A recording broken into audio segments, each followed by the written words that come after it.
Il fait pas de théâtre. C'est un bonhomme qui, en 1969, vivait comme tout le monde, avait suivi des études comme tout le monde, puis un bon jour, il a été frappé par ce qu'il a appelé lui-même le supramental. Ça veut dire qu'à partir de là, il n'était pas mental, là, malade mental, mais il a entendu une voix qui lui a parlé. Et ça l'a habitué graduellement à rester tuné sur cette communication qu'il avait avec des intelligences parfaites. Quand Bernard de Montréal parle d'un sujet, je l'ai présenté devant des physiciens, devant des médecins, devant des archéologues, devant toutes sortes de scientifiques qui ont des fonctions bien précises. Et à chaque fois, Bernard parle avec les termes de ces gens-là comme s'il avait connu ça, lui, comme s'il avait étudié ça parfaitement. C'est un phénomène. Mais ce qui est phénoménal dans lui, c'est pas justement le côté théâtral. C'est que ce soir, on va aborder, puis très directement, ce qu'il touche, lui, de près. Il n'aime pas qu'on parle de lui. Mais ce soir, je le mets, c'est mon habitude, de le mettre au pied du mur, parce que c'est bien beau entendre des voix qui lui donnent des informations précises. C'est qui ces voix-là? On pourrait parler que c'est Ahriman, le Seigneur des ténèbres, qu'on l'appelle Satan, Lucifer, Belzébuth, qui communique avec lui. Ça pourrait être aussi son imagination fertile, qui fait qu'à un moment donné, un gars, puis il y en a, la Maison Grise, l'Université Grise de l'Est est remplie de ces gars-là qui entendent des voix, puis ils ont toujours raison dans ce qu'ils disent, parce qu'à un moment donné, ils se construisent psychologiquement, de façon précise et rationnelle, toutes sortes d'arguments qui fait qu'ils peuvent plus se contredire à un moment donné. Alors Bernard de Montréal serait-il victime de sa propre imagination très créative? Alors, ça promet d'être raide, hein? J'essaierai d'être à votre place puis d'y poser les questions que vous auriez le goût d'y poser. De toute façon, si j'en oublie, à la deuxième partie de la soirée, vous écrirez vos questions sur des papiers, puis je lui transmettrai. Alors, bonne soirée tout le monde. Maintenant, Bernard de Montréal.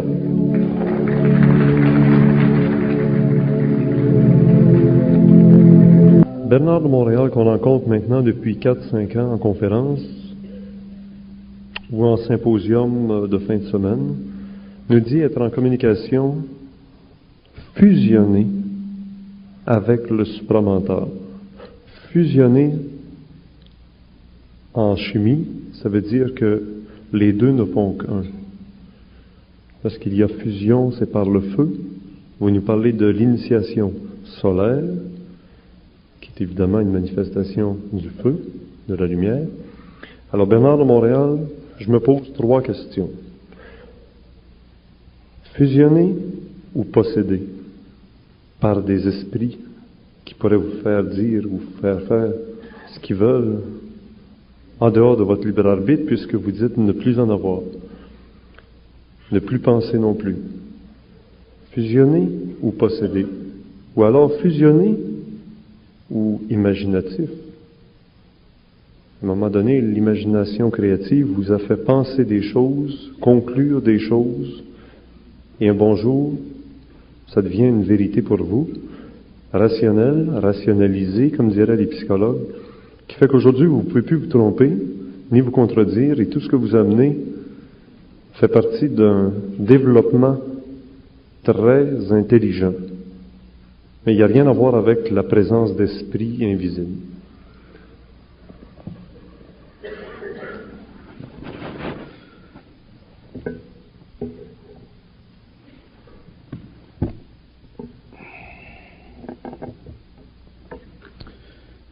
Alors, le sujet de la fusion ou de la possession, c'est un sujet très important pour l'homme. C'est aussi un sujet extrêmement intéressant.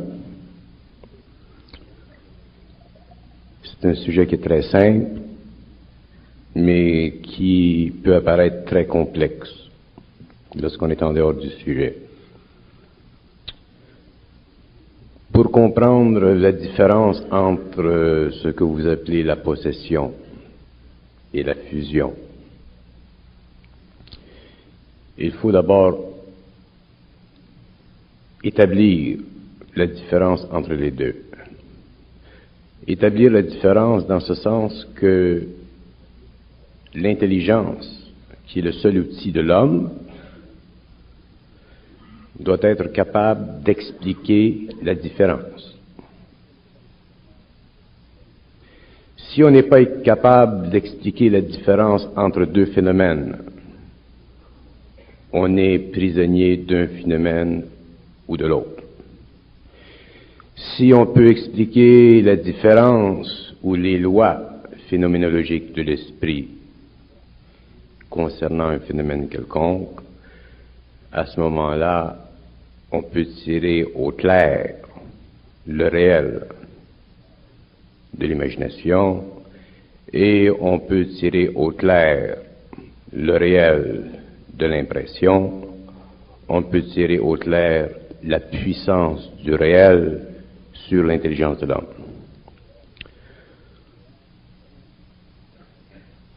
La différence fondamentale entre la possession et la fusion, c'est que dans le cas de la fusion, c'est l'âme qui est régie par ce qu'on appelle l'ajusteur de pensée. Tous les hommes ont un ajusteur de pensée. La preuve, c'est que tous les hommes pensent.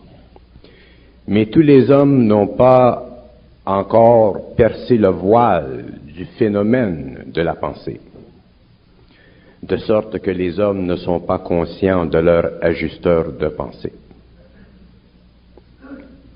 Si les hommes étaient conscients de leur ajusteur de pensée, ils verraient, réaliseraient que leur intelligence, même leur intelligence de tous les jours, est directement le produit créatif de leur intelligence. Autrement dit, dans des termes plus simples, il y a toujours un penseur derrière celui qui pense. D'ailleurs, ça c'est la fondation même de la pensée occulte ou ésotérique. Et c'est la fondation même aussi de la pensée chrétienne. On dit toujours, par exemple, dans le cadre de la pensée chrétienne ou de la pensée religieuse occidentale ou du Moyen-Orient ou orientale, on dit toujours que l'homme a en lui un ange gardien. Ce sont des termes plus simplistes, mais qui révèlent quand même la présence dans l'homme d'une intelligence qui veille à son évolution. Mais l'homme ne connaît pas les mondes invisibles parce que l'homme n'a pas accès au monde invisible. Et lorsqu'on n'a pas accès à quelque chose, on ne peut pas le connaître parce qu'on n'a pas les moyens de pénétrer dans ce quelque chose. Si l'homme avait accès au monde invisible, comme il a accès au monde matériel, il verrait que dans les mondes invisibles, il y a des gouvernements, il y a des civilisations, il y a des hiérarchies, et il verrait aussi qu'il y a au-dessus des hiérarchies gouvernementales, des hiérarchies coordonnatrices. Autrement dit, il y a des intelligences qui coordonnent les activités des gouvernements invisibles, qui coordonnent les activités des gouvernements matériaux, physiques. Mais l'homme n'a pas accès à ces mondes parce que l'homme n'est pas encore dans sa pleine évolution. Et comme l'homme est encore sous l'influence de l'impression de sa pensée subjective, il ne peut pas absorber l'énergie de l'intelligence supramentale. Et automatiquement, il en est exclu sur le plan du pouvoir de l'intelligence. Mais il n'en est pas exclu sur le plan de l'action de l'intelligence.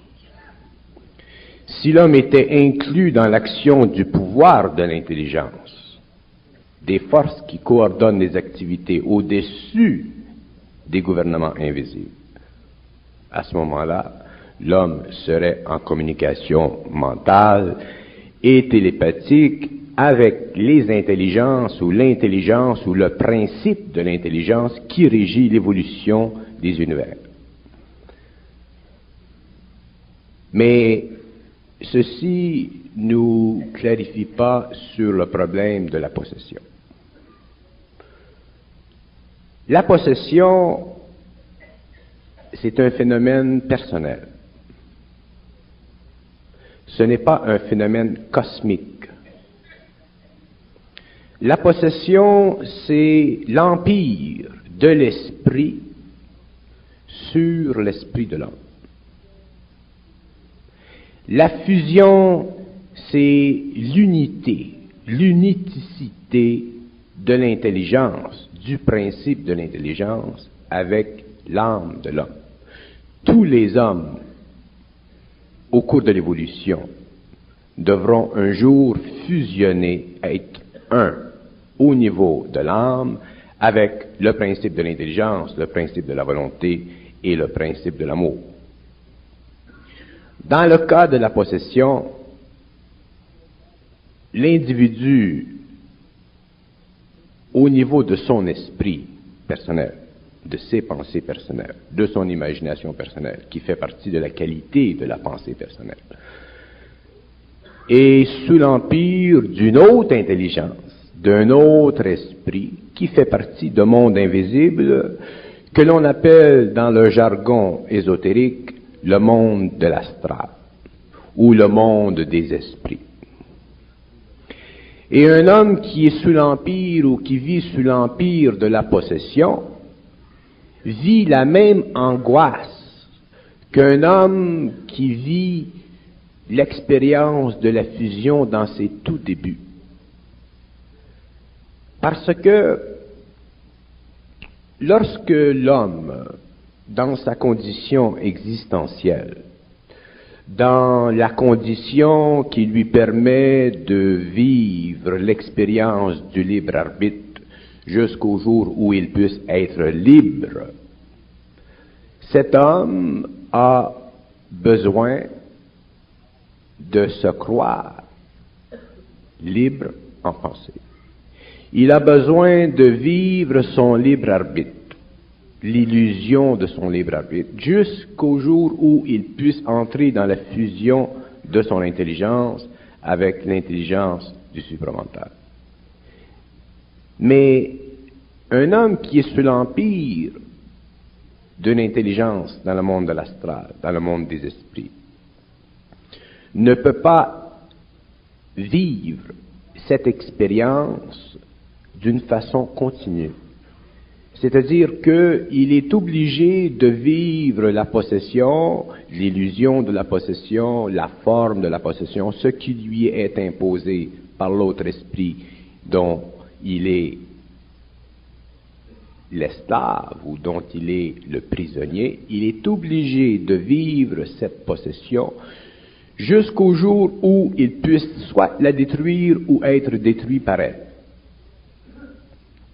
La possession est l'emprise d'un esprit, non pas d'un principe, mais d'un esprit sur l'esprit de l'homme. Et un homme qui est moindrement faible en volonté succombe à la possession. Et dans toute forme de possession, surtout si cette possession va jusque dans l'expérience des rites de la magie noire, il vient un moment dans la vie de l'homme où cet homme ne peut plus contrôler sa vie, c'est-à-dire qu'il ne peut plus vivre de sa vie, c'est-à-dire qu'il ne peut plus assumer sur le plan matériel une responsabilité psychologique dans ses actions. Et s'il ne peut plus, ou s'il arrive un jour à ne peut plus assumer de responsabilité psychologique dans ses actions, à cause de la puissance vibratoire de cet esprit sur le sien, il est automatiquement dominé par cet esprit, et un jour, cet esprit l'amènera à la destruction. Parce que un esprit qui domine un homme est automatiquement un esprit retardataire.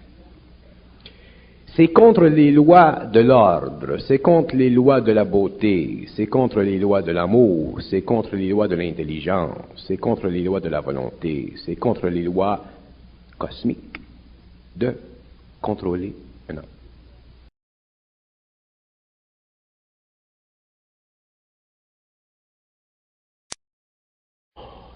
Si les forces cosmiques, si les forces qui coordonnent l'évolution des gouvernements invisibles et l'évolution par ricochet des gouvernements ou de l'évolution matérielle, si ces forces fusionnent avec un homme, il est évident que dans l'expérience du choc vibratoire, cet homme vit une période où il ne sait pas ce qui lui tombe sur la tête.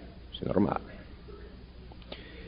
Mais si ces forces sont de la lumière, si ces forces représentent le principe de l'intelligence sur une planète, si ces forces sont réelles, si ces forces n'agissent pas pour le bien-être de l'individu, mais pour l'évolution de l'humanité, à ce moment-là, les forces sont cosmiques et, éventuellement, lorsque les principes de l'homme, le corps émotionnel, le corps mental, le corps vital, lorsque ces principes seront harmonisés, balancés après le choc, l'homme se réalise automatiquement dans une autre perspective, il se voit dans une autre condition, se voit sous une autre condition et comprend tout.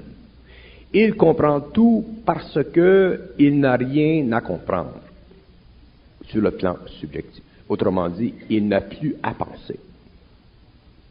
Et lorsqu'un homme n'a plus à penser, qu'il n'est plus capable de penser, et qu'il est en syntonicité mentale avec les forces créatives qui dirigent l'évolution, son état mental, son état émotionnel, son état vital correspond de plus en plus à une harmonie intrinsèque entre ses forces et lui-même.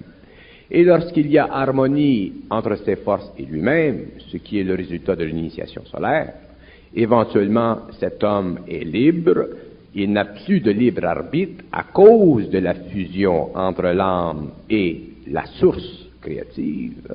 Il y a une unité totale, une unicité totale. L'homme n'a plus besoin de libre arbitre, tout ce qu'il a de besoin, c'est d'être libre. Il y a une différence fondamentale entre être libre et avoir un libre arbitre. Avoir un libre arbitre fait partie de l'exploitation psychologique de la pensée humaine pour l'évolution de son émotionnel et de son mental inférieur, pendant que l'homme est encore aux prises avec les forces planétaires. Lorsque l'homme n'est plus influencé par les forces planétaires, lorsqu'il n'a plus la capacité de penser parce qu'il est dans un autre cycle d'évolution, lorsque son émotionnel n'a plus d'influence sur son mental et que son mental ne peut plus soulever d'émotions, à ce moment-là, l'homme est libre parce que il n'est plus sous l'emprise des forces planétaires, il travaille, il vit totalement à l'intérieur d'une vibration, d'un rayon que l'on appelle un rayon cosmique. Et toute question concernant la possession, question personnelle, toute question personnelle concernant la possession ne vient pas à son esprit parce qu'il ne peut plus penser. Et s'il ne peut plus penser, à ce moment-là, il est bien, parce qu'à ce moment-là, il ne peut plus se casser la tête, autrement dit, il ne peut plus vivre, il ne peut plus subir l'imposition sur son mental inférieur de la crise d'identité psychologique de l'homme, autrement dit, de cette condition existentielle de l'homme qui fait qu'il cherche constamment à comprendre d'où il vient, où il va et où il en est. Alors à ce moment-là, l'homme poursuit son activité créative selon le degré du rapport de cette vibration avec son mental supérieur et selon l'énergie qu'il reçoit et selon la lumière de cette énergie et l'intelligence qui est dans cette lumière, il continue sur le plan matériel à élucider les problèmes fondamentaux qui existent entre l'humanité ancienne et l'humanité de demain, parce que c'est justement dans ce but que la fusion existe. Un homme ne peut pas être fusionné sans faire quelque chose dans le monde où il est fusionné. Un homme qui est fusionné ne peut pas travailler pour lui-même parce qu'il n'est pas intéressé à travailler pour lui-même, parce qu'il est au-delà de l'illusion, de la condition qui donne à lui-même une certaine qualité personnelle. Dans le cas de la possession, que ce soit une possession spirituelle, religieuse, fanatique, ou que ce soit une possession occulte, politique, comme dans le cas de Hitler, la possession cherche toujours à donner à celui qui en est affecté une qualité de supériorité. Et celui qui vit la possession est automatiquement obligé d'assumer sur le plan psychologique une valeur quelconque, soit qu'il a la vérité ou qu'il est dans le faux. Mais on ne présente jamais à un homme qu'il est dans le faux. Sans cela, il ne pourrait rien faire. Alors, dans le cas de la possession, on lui présente qu'il est dans la vérité, et un des indices fondamentaux de tous ceux qui vivent ou qui sont impliqués karmiquement dans la possession, c'est qu'ils ont la vérité. Et j'ai déjà dit que la vérité fait partie de la dualité du vrai et du faux, et que la dualité du vrai et du faux fait partie de la constitution psychologique du mental inférieur de l'homme, et que l'homme, tant qu'il est prisonnier du vrai et du faux, ne peut pas savoir, parce que le savoir sous-tend le vrai et le faux, et le vrai et le faux n'est simplement que la condition spirituelle, mentale, émotionnelle de son évolution particulière, de son involution, qui l'amène au cours des âges à connaître d'autres expériences pour se rapprocher de plus en plus du plan de l'âme. Et lorsque l'homme est arrivé au plan de l'âme, il n'est plus intéressé au vrai ou au faux, il n'est plus intéressé à la vérité ou au mensonge, puisqu'il est totalement synthétique dans son mental. Et la seule chose qui coïncide alors avec sa réalité psychologique, c'est la pénétration, le mouvement de cette énergie dans son mental.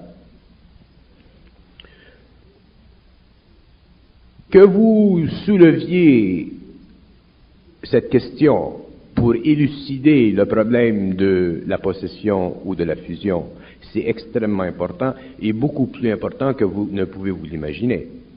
Beaucoup plus important parce que il est su que dans les générations qui viennent, dans les siècles qui viennent, le cosmique descend sur la Terre. Et lorsque le cosmique descend sur la Terre, c'est-à-dire que lorsque les gouvernements, ceux qui coordonnent les activités des gouvernements mondiaux ou intermondiaux, lorsque ces forces intelligentes, en principe, descendent sur une planète, qu'est-ce qui se produit? Le cerveau de l'homme est changé en vibration. Il se produit dans l'homme une mutation. Et les hommes vivront la mutation, d'ailleurs de plus en plus d'hommes dans le monde vivent la mutation. Et il est très important aux hommes qui vivent ou qui vivront la mutation, qui vivront ce choc vibratoire du principe de l'intelligence sur leur mental pour élever la vibration de leur mental.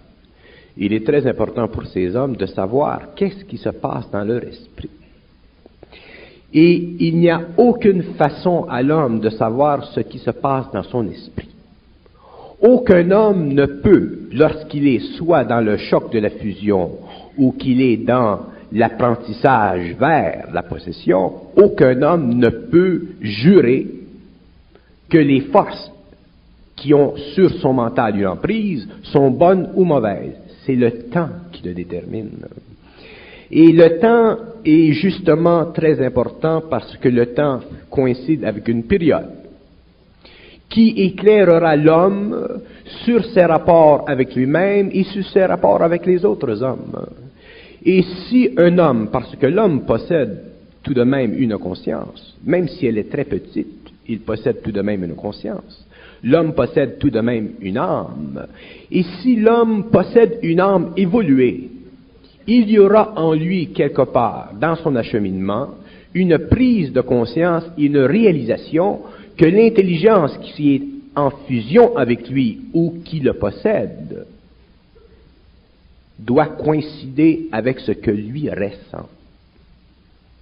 De là, le développement chez l'homme de la volonté. Un homme dans le choc de la possession ou dans le choc de la fusion, ne sait pas ce qui se passe. Parce que dans le choc de la fusion, tout est instantané. Dans le choc de la possession, le phénomène est particulièrement différent parce qu'une possession, ça se fait petit à petit. Une possession peut commencer chez un homme quand il est très jeune. Et petit à petit, il perd sa volonté, perd sa volonté, perd sa volonté. Et un jour, surtout s'il a tendance, selon son caractère, son tempérament, à aller vers l'occulte ou vers l'ésotérisme, où il reçoit des vibrations supérieures qui changent et qui ouvrent son mental, éventuellement, cette possession deviendra de plus en plus forte. Et si vous regardez les cas de possession dans la vie, vous verrez que les hommes qui ont été possédés petit à petit, qu'ils avaient petit à petit de plus grande sensibilité, ainsi de suite. Mais la fusion, ce n'est pas la même chose. La fusion, c'est un instantané. La fusion, dans le cas de la fusion, un homme peut être dans n'importe quelle station de la vie, il peut être politicien, il peut être ingénieur, il peut être professeur, il peut être n'importe quoi. Et lorsque la fusion vient, elle détruit toute la fondation de sa psychologie pour lui transposer, pour lui imposer une autre psychologie qui est une psychologie supramentale, une psychologie qui est cosmique. Autrement dit, l'homme qui est fusionné n'a pas de choix, mais l'homme qui est possédé a un choix. Et l'homme qui est possédé, selon l'arbitration de son intelligence, selon la qualité de son âme, selon l'évolution de son âme, selon sa volonté, pourra un jour voir, réaliser, si l'intelligence qui lui parle des autres plans qui lui sont invisibles, si l'intelligence est intelligente. Et si une intelligence est intelligente, il travaillera avec elle. Et si l'intelligence n'est pas intelligente et qu'il ne peut pas la détruire en lui, il souffrira la possession parce qu'il n'aura pas la volonté.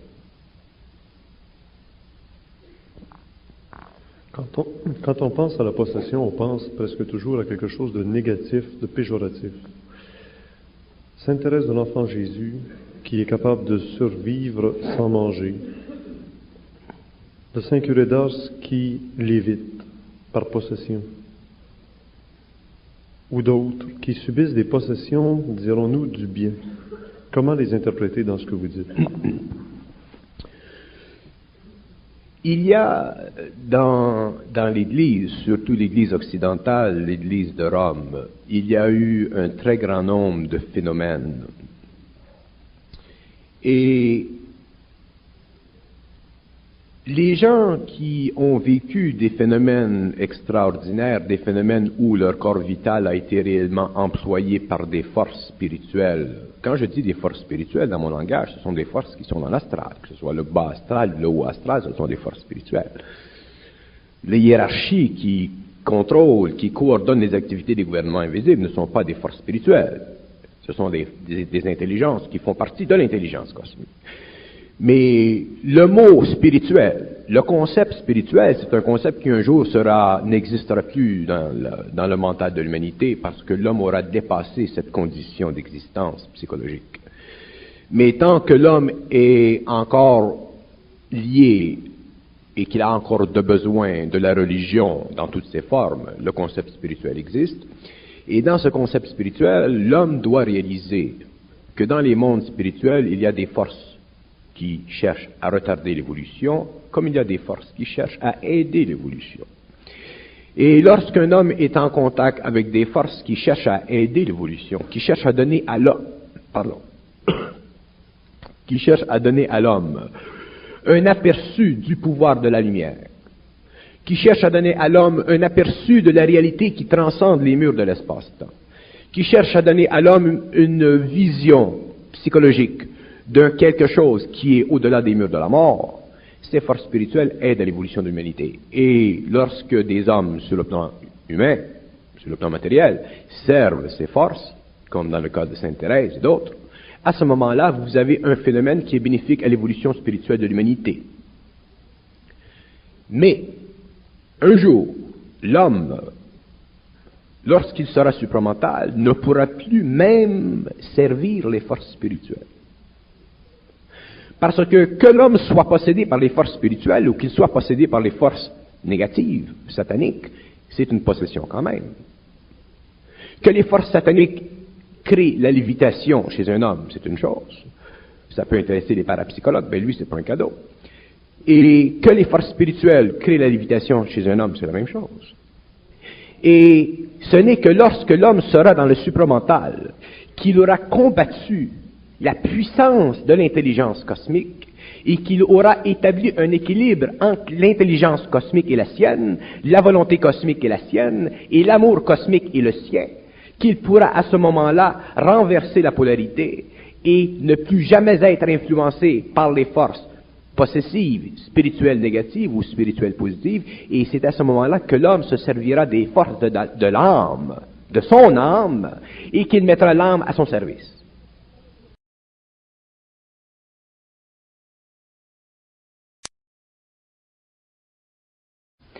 Tant qu'un homme est influencé, que ce soit sur le plan matériel ou que ce soit dans les mondes spirituels, cet homme n'est pas libre. Il peut être très spiritualisé dans son expérience, comme il peut être très fanatisé dans son expérience, mais il n'est pas libre parce qu'il n'a pas l'intelligence de ce qu'il est, il n'a pas la volonté de ce qu'il est, et il n'a pas l'amour de ce qu'il peut. Et l'amour de ce qu'il peut, il ne peut pas le réaliser sur le plan matériel parce que l'amour, c'est un principe universel qui ne peut que se constituer en réalité créative que dans l'éthérique. Mais sur le plan matériel, l'homme a le pouvoir de se servir de la volonté de l'intelligence pour transmuter atomiquement ces principes, pour pouvoir éventuellement entrer dans les terres, pour pouvoir ensuite vivre de la trinité de l'amour, de l'intelligence et de la volonté, pour créer et constituer sur le plan matériel éthérique de la planète une égalité de civilisation et de science parfaite avec ce que vous appelez les extraterrestres. Mais dans le cas de la possession, et je souligne, dans le cas de la possession, qu'elle soit spirituelle, positive, ou qu'elle soit spirituelle, négative, la possession empêche l'homme de se servir de sa volonté. Autrement dit, son esprit est au service des forces spirituelles, positives ou négatives. Et automatiquement, son intelligence est affaiblie parce que les forces spirituelles qui le posséderont lui feront croire ce qu'elles doivent pour maintenir un équilibre entre son comportement et la société dans laquelle il vit.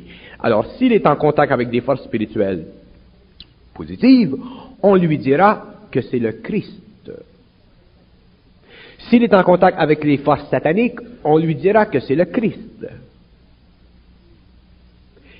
Et si il doit, lui, savoir si le Christ qu'on lui présente dans son esprit est le Christ qu'il connaît par amour ou le Christ qu'il connaît par mensonge, il y a seulement une façon pour l'homme de le découvrir et c'est par la souffrance. La souffrance veut dire ceci.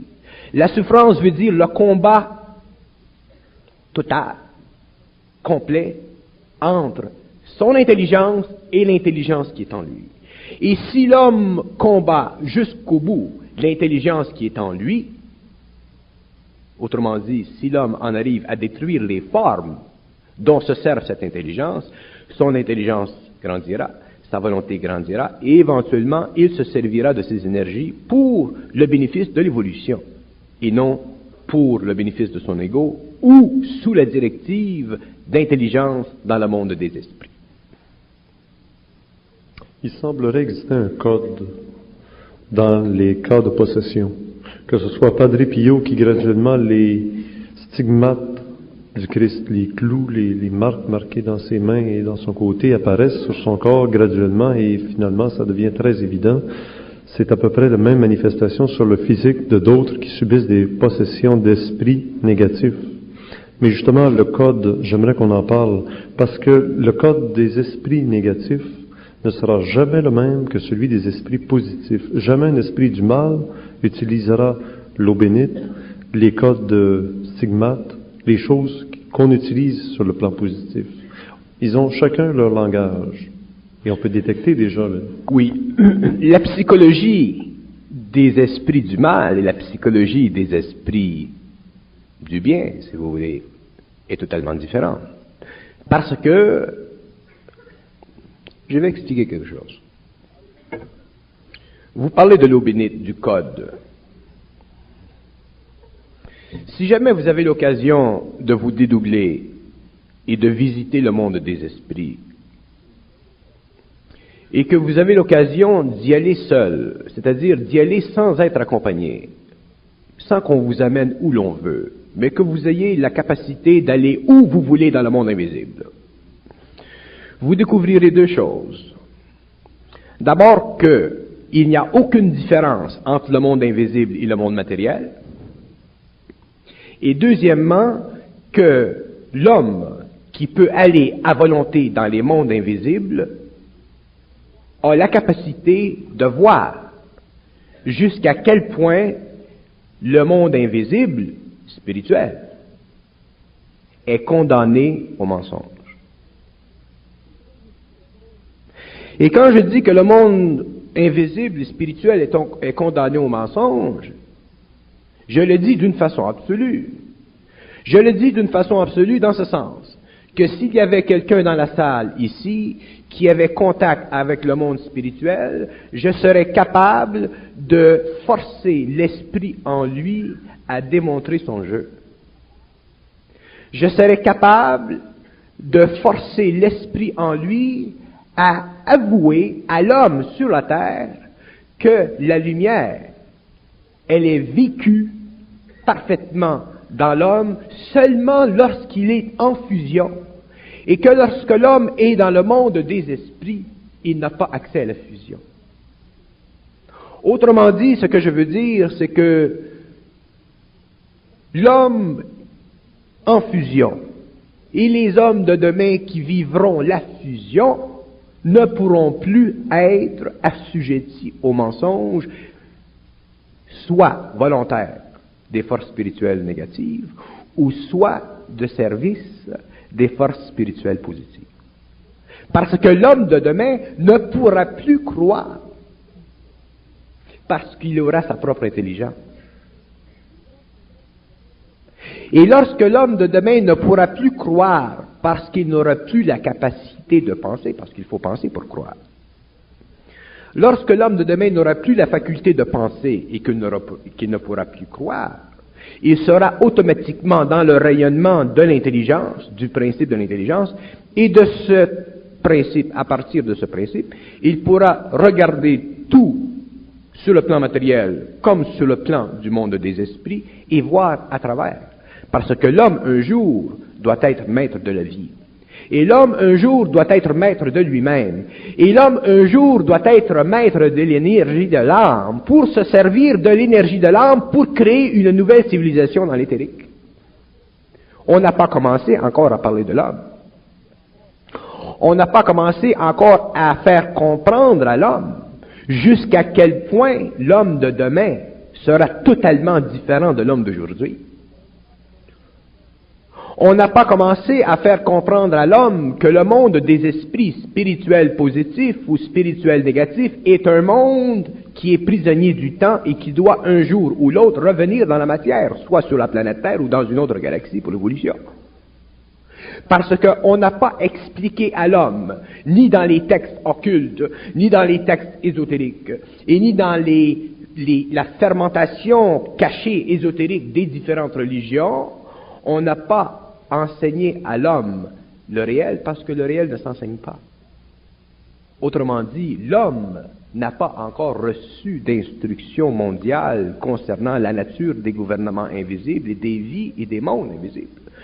De sorte que l'homme a été enseigné pendant des siècles de temps, et le temps vient bientôt où l'homme ne pourra plus être enseigné parce que l'homme ne pourra plus croire. Pour que l'homme soit enseigné, il faut qu'il ait la capacité de croire. Mais quoi va enlever à l'homme la capacité de penser et de croire? Ce n'est pas l'homme, ce sont les forces cosmiques. Autrement dit, le nouveau cycle. Et lorsque l'homme aura perdu la capacité d'être enseigné, il aura perdu la capacité de croire, et automatiquement, il aura perdu la capacité d'être possédé par des intelligences dans un monde ou dans l'autre. Et à ce moment-là, l'homme vivra une vie parfaite parce que il y aura équilibre entre son intelligence et l'intelligence cosmique, sa volonté, la volonté cosmique, et l'amour cosmique et son amour réel.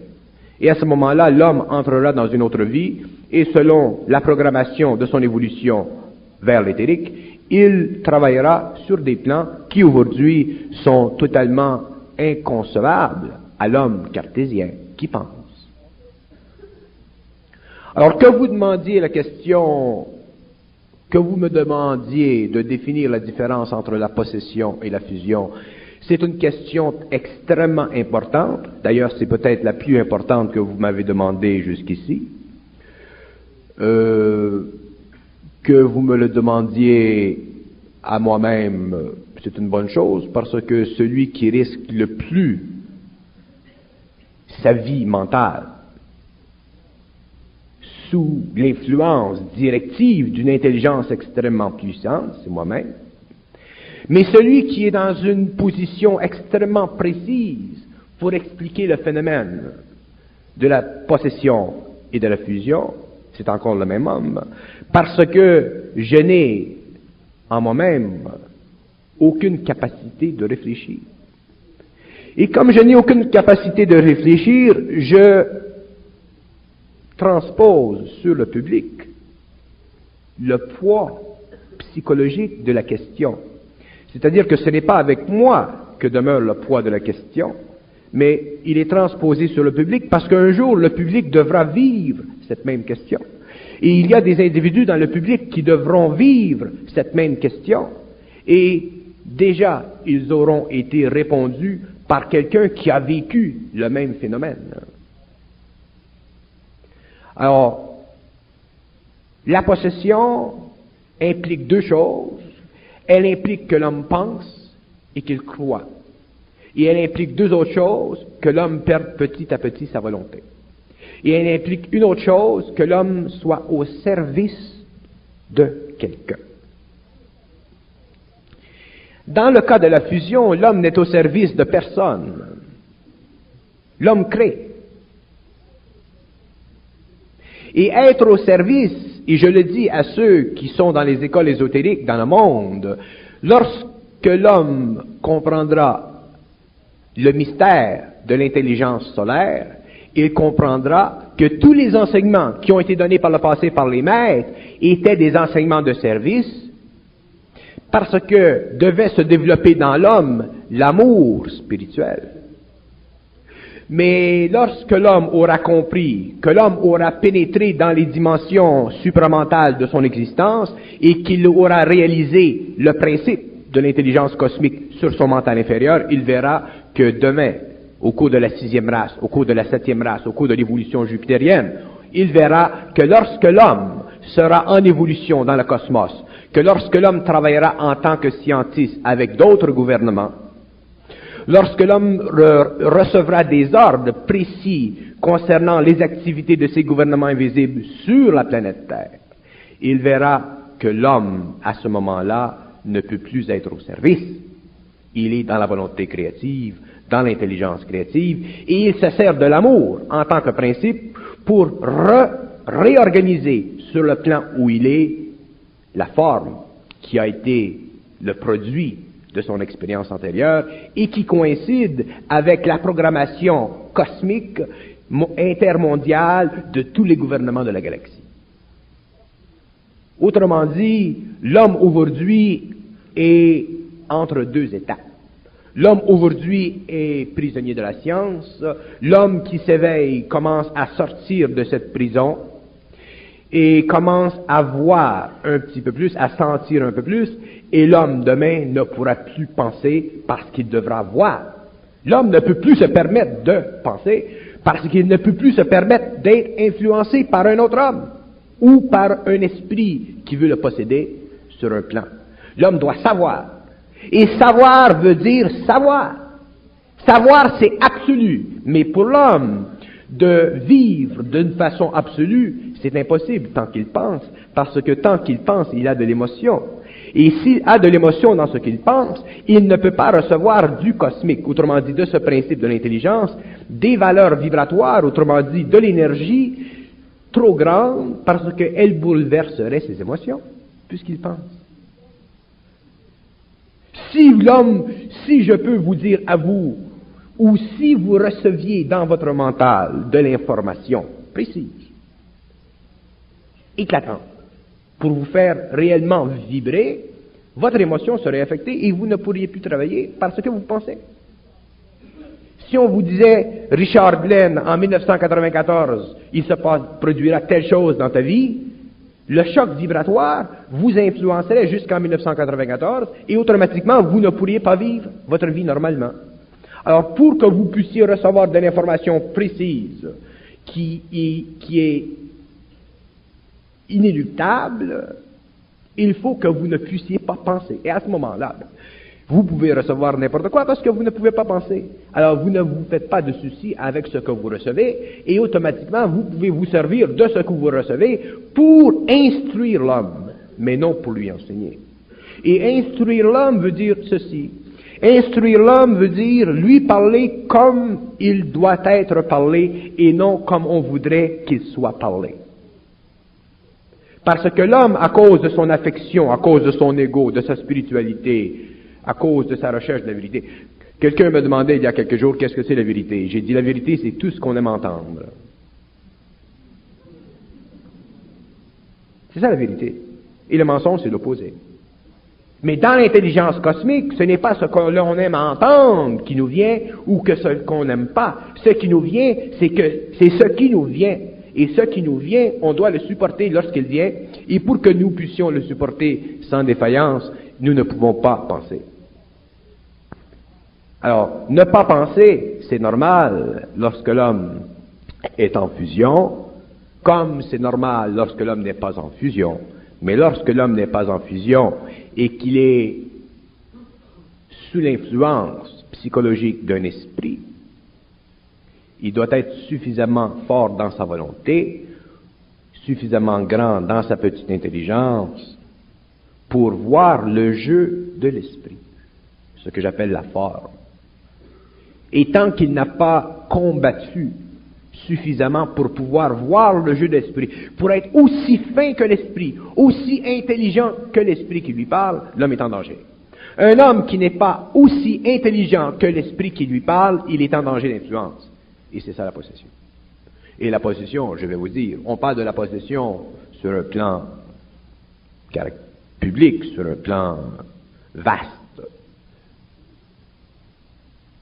Mais un jour, l'homme verra, réalisera que tous les hommes sont un petit peu possédés.